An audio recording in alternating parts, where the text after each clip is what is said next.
Yang pertama dulu kita cintai dulu apa yang sudah jadi pilihan. Mantap. Ya, kalau kita sudah cintai maka apapun itu, seberat apapun ke depan itu ya biasa saja karena kita memang cinta dengan hal itu. Ya. Itu yang utama.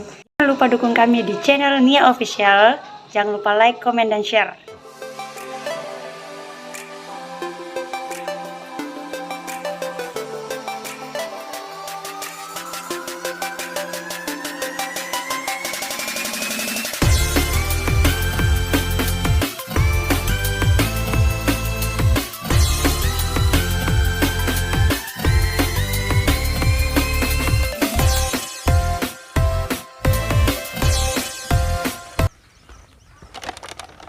Di sini dulu nah. Oke sahabat, kembali bersama saya Bang Kikuts, ditemani dengan Bang Kemal. Pada kesempatan kali ini kita berada di Istana Kars yang ada di Ujung Bulu, Kak. Ujung Bulu, Kabupaten Maros. Jadi kalau kita berkunjung ke Sulawesi Selatan, kurang afdal rasanya kalau tidak berkunjung ke sini, tepatnya di Ujung Bulu Istana Kars. Karena di sini pemandangannya begitu indah. Jadi kalau teman-teman ingin melihat pemandangan yang secara detail, nanti ada video berikutnya. Tapi bisa juga didapat nanti di deskripsi video ini akan ada saya tulis link untuk menuju ke video yang lebih lengkap terkait tempat wisata ini. Nah, tapi pada video kali ini kita tidak membahas dulu, kita tidak memperlihatkan dulu pemandangannya karena ada yang lebih menarik dan ada yang lebih spesial lagi tentang adanya seorang bintang tamu. Ya betul. Kita kenal nggak bintang tamunya? Siapa, Kak? Pokoknya orang dia itu gadis cantik. Oh, luar biasa. Hati-hati mami kok ya, apakah nanti baper, Kakak. itu pelan-pelan mami kok, karena dia itu juga salah satu pecinta alam juga. Malah dia itu ketua loh. Oh, ketua. Iya. Ketuanya apa, Kak? Dia itu kalau nggak salah dia itu ketua dari salah satu komunitas pecinta alam juga. Saya kurang paham juga sih tentang anunya. Tapi yang jelasnya dia itu waktu masih jadi mahasiswa, dia itu menjabat juga di pers, saya dengar. Jadi Luar biasa, Kak. jadi bahaya juga nanti kalau kita salah bicara, dia itu bisa protes. Iya. Jadi hati-hati mami nanti. Nah, terus dia itu juga salah satu penggiat sosial. Luar biasa. Penggiat sosial, karena saya juga sempat melirik Instagramnya. Ternyata dia itu pecinta sosial juga. Jadi komunitas yang dia bawahi itu dia kadang bergerak di bidang sosial. Luar biasa. Memang luar biasa ini. Ini gadis cantik yang kayaknya tambah penasaran, Kak. Iya, saya juga saya sebenarnya masih penasaran juga untuk tahu dia Lebih jelas, ya. lebih jelasnya sih. Tapi kalau menurut saya kalau ada yang seperti ini mungkin calon ibu yang baik ini kalau seperti ini. Buat siapa, Kak? Buat Anak-anak kita atau siapa? yang jelasnya orang baik untuk orang baik. Iya, betul. Oke, pasti supaya tidak penasaran Ki, langsung saja kita panggil. Inilah dia bintang tamu kita yang spesial pada hari ini, Ibu Rahmania SPD. Dipersilahkan untuk masuk. Tereng. Luar biasa, Kak. Luar biasa. Assalamualaikum. Waalaikumsalam. Namanya Ibu Rahmania ya? Ya. Rahmania SPD, Sarjana Pendidikan. Ya. Panggil Mbak atau panggil Non atau Panggil panggil sayang. bahaya Cak. Aduh. Terserah dari kenyamanannya saja, mau panggil Mbak, mau panggil kakak, adik, atau apapun itu saya. Betul. Bagusnya panggil apa nih? Apa kira-kira, Kak? Kalau saya sih kakak saja, Kak. Iya. Panggil kakak. Masa? Apa tuh? Itu panggil sayang. Oke Pak, kita mungkin pada kesempatan ini kita kedatangan bintang tamu. Inilah bintang tamu spesial yang saya bicarakan. Untuk awal kita perkenalan dulu ya. Oke. Langsung saja kita dari. Oke, halo teman-teman dari Telepon Bang Kikuts. Oke, saya Rahmania. Teman-teman bisa panggil dengan panggilan Nia. Nia. Iya. Nia. Terus apa lagi nih? Karena yang sempat saya baca di profil yang dikirim sama teman-teman, Ya. itu bahwa kita ini seorang guru ya. Oh iya, Seorang itu guru. salah satu profesi saya Profesi. yang saya geluti saat ini. Terus katanya juga pernah menjabat jadi ketua komunitas pecinta alam. Salah satu komunitas pecinta alam Ya, salah satu komunitas pencinta alam di Kota Makassar di Kota Makassar. khususnya. Ya. Terus ada juga saya lihat kita ada warung kopi yang kita lagi apalagi usahanya itu loh, warung kopi. Iya ada, itu usaha keluarga. Ya. Cuman memang ya bolehlah dikatakan tangan kanan, Tangan apalah kanan. semacamnya. Iya, Yang semacam- jelas itu usaha keluarga lah. Itu Luar biasa. luar biasa tuh. Bukan Pak, bukan main itu mengelola hal yang secara begitu itu banyak itu butuh otak juga, butuh fisik, butuh tenaga. Iya. Jadi kita mungkin menuju ke ke komunitas pecinta alam. Ya. Ini waktu zaman kuliah barangkali ya. Iya. Waktu zaman kuliah. Sebelum kuliah juga saya sudah bergelut di komunitas ini. Komunitas Kompat Social Bar Oh iya. terbuka namanya. Oh sebelum kuliah. Iya, lanjut sebelum sampai kuliah saya sudah bergelut di situ. Ya. Di Apa-apa saja yang menjadi daya tarik sehingga bergabung bahkan menjadi ketua di situ, apa saja yang mungkin bisa diceritakan gitu. Oke, pertama-tama Kompat itu kepanjangannya Komunitas Pecinta Alam Terbuka. Ya. Dia sekretnya ada di Kota Makassar, tepatnya di Jalan Buntu Mengape. Terus kita ada member atau anggota Ya. itu di berbagai daerah, bukan Berbagai hanya di daerah. Kota Makassar. Iya, namanya Kompat Social Bar. Sulsel mungkin. Bar berarti Sulawesi Selatan Dan dan Barat. Barat. Ya, tepat sekali ya. Dan awal mula juga ini bukan di Makassar, tapi terbentuknya itu di Sulawesi Barat. Sulawesi Barat. Iya. Tapi karena teman-teman kita lihat lebih antusiasnya, maksudnya lebih antusias dan anak-anak remaja-remajanya itu lebih antusiasnya di Sulawesi Selatan, maka kita buat sekret di Kota Makassar. Kota Makassar. Itu. Jadi adalah kisah-kisah yang menarik saat bergabung di situ ya. Dan mungkin itu salah satu wadah karena saya lihat ini kita kebanyakan mungkin kegiatan-kegiatan sosial saya lihat. Iya, betul sekali. Waktu kalau kegiatan sosialnya kita pernah turun langsung waktu bencana di Jeneponto, Sulbar, Palu. Palu Waktu dulu, itu, waktu ya, Bapak waktu Palu itu kita banyak tim yang turun ke sana Iya. secara langsung. Terus khususnya di Makassar juga dan masih banyak daerah-daerah lain. Seperti itu. Kalau untuk usaha kopinya ini seperti apa itu? Apakah mungkin ada tempat nongkrong? Ya. Apa pesannya warung kopinya ini modelnya seperti apa? Mungkin bisa diceritakan sedikit. Oke, kalau warung kopi itu berada di Jalan Arif Rate. Tidak jauh, Itu Jalan Arif Rate tahu? Di mana itu, Kak? di Makassar. Iya, di Makassar. Tidak jauh dari Pantai Losari. Oh, Tahu dong, jangan Pantai lupa Losari. Pantai Losari. Pasti, Pak. Iya. Jadi nanti kalau ke Pantai Losari, Bisa singgah. Iya, boleh lah calling-calling. nanti Iya. kita WhatsApp kan. Iya, boleh.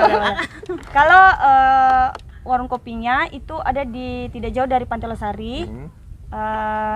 Itu juga salah satu kayak tempat base campnya anak Gojek, anak Grab ngopi di situ. Oh, anak Gojek. Jadi teman-teman kalau ada di Makassar boleh Siap. langsung datang ke warung. Bentar Bunda. langsung luncur, Kak. Sebentar tutup nih. Oh, tutup. Kalau malam tutup. Oh iya, Kak. Mungkin ada pertanyaan? Kalau saya begini, Kak. Oke. Apa yang mendasari jiwa sosial kita ini untuk turun langsung kayak bencana? Punya dasar apa yang membuat kita Tertarik. saya harus ke sini. Ya, yang pertama itu kemanusiaan lah. Manusia. Kemanusiaan. Sebab kadang kita terenyuh begitu. Jangan sampai esok atau nanti Ya. kita yang berada di posisinya kan kita sudah rasakan begitu. Besok-besok kita lagi yang lagi Memposisikan, artinya kita yang memposisikan diri sebagai yang terkena bencana, pasti kita mengharapkan hal ya seperti betul. Luar biasa. Ya. itu. Dan mungkin kalau bukan kita siapa lagi? Iya. Kalau bukan siapa lagi? Kalau bukan sekarang, kapan lagi? Ada lagi satu pertanyaan ini terkait tentang guru mengajar begitu. Oh iya, oke. Mengajar. Apa sih yang menjadi faktor penarik untuk mengambil profesi sebagai guru? Oh. Soalnya kan sudah ada bisnis kopinya, Iya, ada perkopian, perkopian. sudah ada toh. Jadi atau kan sudah pecinta alam, berarti mungkin bisa buat semacam bisnis kayak yang dilakukan abang ini. Ada ini bisnisnya juga, sunrise. Oh, boleh lah. Iya, jadi kalau umpama kita mau keluar camping, belum tidak lengkap perlengkapan, Alat silakan. boleh? Oh, gitu. Ya, nanti. Nah, Mantap. jadi kan itu saya bilang kan punya teman, kenapa tidak ambil posisi seperti itu? Kenapa justru memilih untuk jadi guru? Apa ya. sih yang menjadi dasar sehingga fokus di guru? Yang pertama itu saya terlalu senang dengan anak-anak, makanya saya ambil PGSD, pendidikan. Calon ibu ini, calon ibu yang baik. Iya. Makanya saya ambil pendidikan guru sekolah dasar. Iya. Itu hal pertama karena saya senang dengan anak-anak. Saya senang berinteraksi dengan mereka. Saya suka dunia-dunia seperti itu. Selain ya alam dan sebagainya. Nah, jadi di antara 3 aktivitas utama termasuk guru, termasuk juga komunitas, termasuk juga ini usaha kopi. Bagaimana sih cara mengatur waktunya itu? Saya penasaran ini. Saya penasaran ini karena paling sulit itu memanajemen waktu ini loh. Bagaimana caranya ini? Yang pertama dulu kita cintai dulu apa yang sudah jadi pilihan. Mantap. Ya, kalau kita sudah cintai maka apapun itu seberat apapun ke depan itu ya biasa saja karena kita memang cinta dengan hal itu. Itu yang utama. Jadi kalaupun ada 1, 2, 3 dan sebagainya itu sebagai pilihan, maka pasti ya berjalan begitu saja karena kita sudah mencintainya. Seperti itu. Tapi kan terkadang itu kita pasti mengalami satu kendala, misalkan sementara kita mau buka warung. Ya. Tapi mungkin ada anggaplah begini, sementara kita mau ada kegiatan sosial, Ya. Tapi otomatis terkendala dong di warungnya. Ya. Mungkin ada solusinya cara mengatasi hal-hal yang seperti itu. Yang pertama kita lihat dulu yang mana jadi prioritas.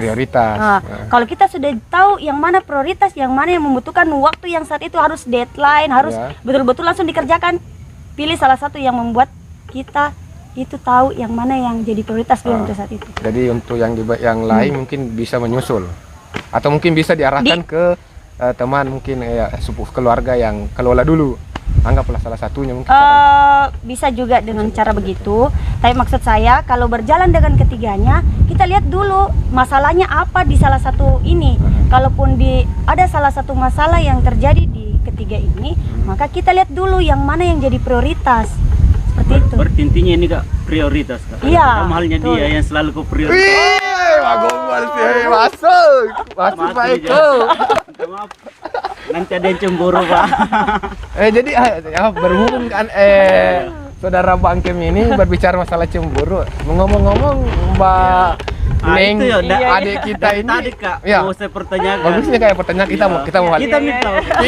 Enak Kak. Ngomong-ngomong ini statusnya apakah mungkin sudah punya pacar atau sudah punya suami atau apakah tunangan kah? Belum masih sementara ya. Bisa ini Kak, bisa. Untuk anak muda siapa tahu mau ke artinya enggak apa-apa sih. Saingan sama Bang Ken. Kalau saya mungkin Pura-pura ngopi dulu Kak. Boleh. Silakan datang ke warung Bunda Jalan Arif Rate. Apa lagi terkait guru?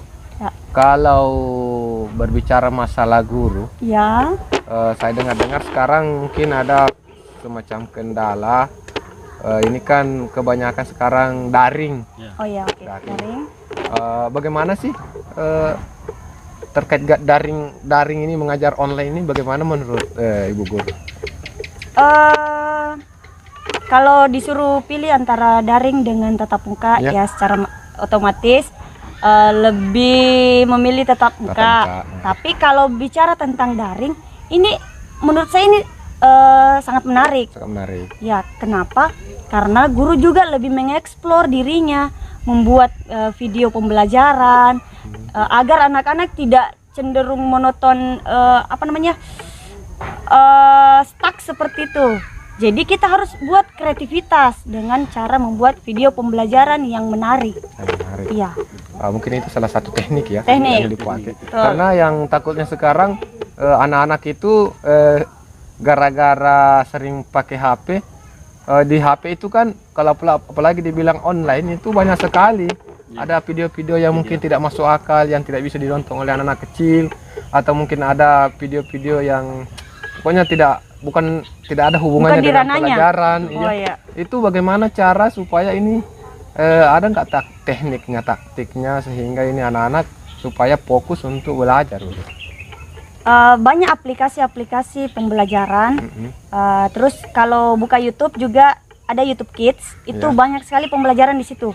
Untuk anak-anak kecil, ya kelas rendah khususnya. Anak SD YouTube begitu. Kids namanya. YouTube Kids. Karena kan begini, walaupun kita sebagai guru, Ya. bagaimanapun cara kita mengajar, otomatis kita cuma punya 20%, 80%-nya itu di orang tua. Ya, betul. Orang tua yang 80% bertanggung jawab dalam artian pendidikan anak-anaknya. Ya. Jadi guru memberi 20%, nanti dikembangkan oleh orang tuanya di rumah. Ya, betul. Jadi bagaimanapun cara kalau orang tua ya, mungkin ada pesan untuk orang tua dan pesan untuk sesama pengajar. Oke. Karena sesama pengajar mungkin ada mungkin teman-teman yang kurang bagus caranya mengajar, mungkin tidak usah disebut pribadi, tapi setidaknya disinggung. Siapa tahu yang ada yang merasa tersinggung dan bisa memperbaiki diri. Terus untuk anak-anak sekolah sendiri mungkin pesan dan kesannya untuk mereka. Silakan Bu. Oke. Kalau untuk orang tua di rumah, pesan saya, bimbing anaknya, jangan dikerjakan tugasnya. Oh, ini kan ada memangnya biasa ada yang begitu? Ya, ada beberapa lah, ada beberapa yang orang tuanya yang mengerjakan tugas yang diberikan. Orang tuanya yang mengerjakan tugas, anaknya tinggal main. Orang tuanya yang belajar. Ya. Ada beberapa ya, tidak semua. Ada beberapa memang. Ya, kalau dari pembelajaran diberikan, dibimbing, jangan dikerjakan, seperti itu. Terus kalau untuk siapa tadi lagi? Untuk sesama pengajar. Sesama pengajar tetap semangat, tetap berfokus dan tetap membuat RPP dan silabus. Apa itu? Itu RPP, rancangan pembelajaran. Rancangan pembelajaran. Kalau untuk anak-anak sendiri? Kalau untuk anak-anakku di rumah tetap semangat online, belajar online. Terus jangan cuma main game, sebab kebanyakan itu 80% main game, 20% itu buka tugas. Maksud saya seimbang lah. Oke. Untuk Bang Kem sendiri mungkin ada kesimpulan yang bisa dipetik dari perbincangan. Saya cuma itu, Pak.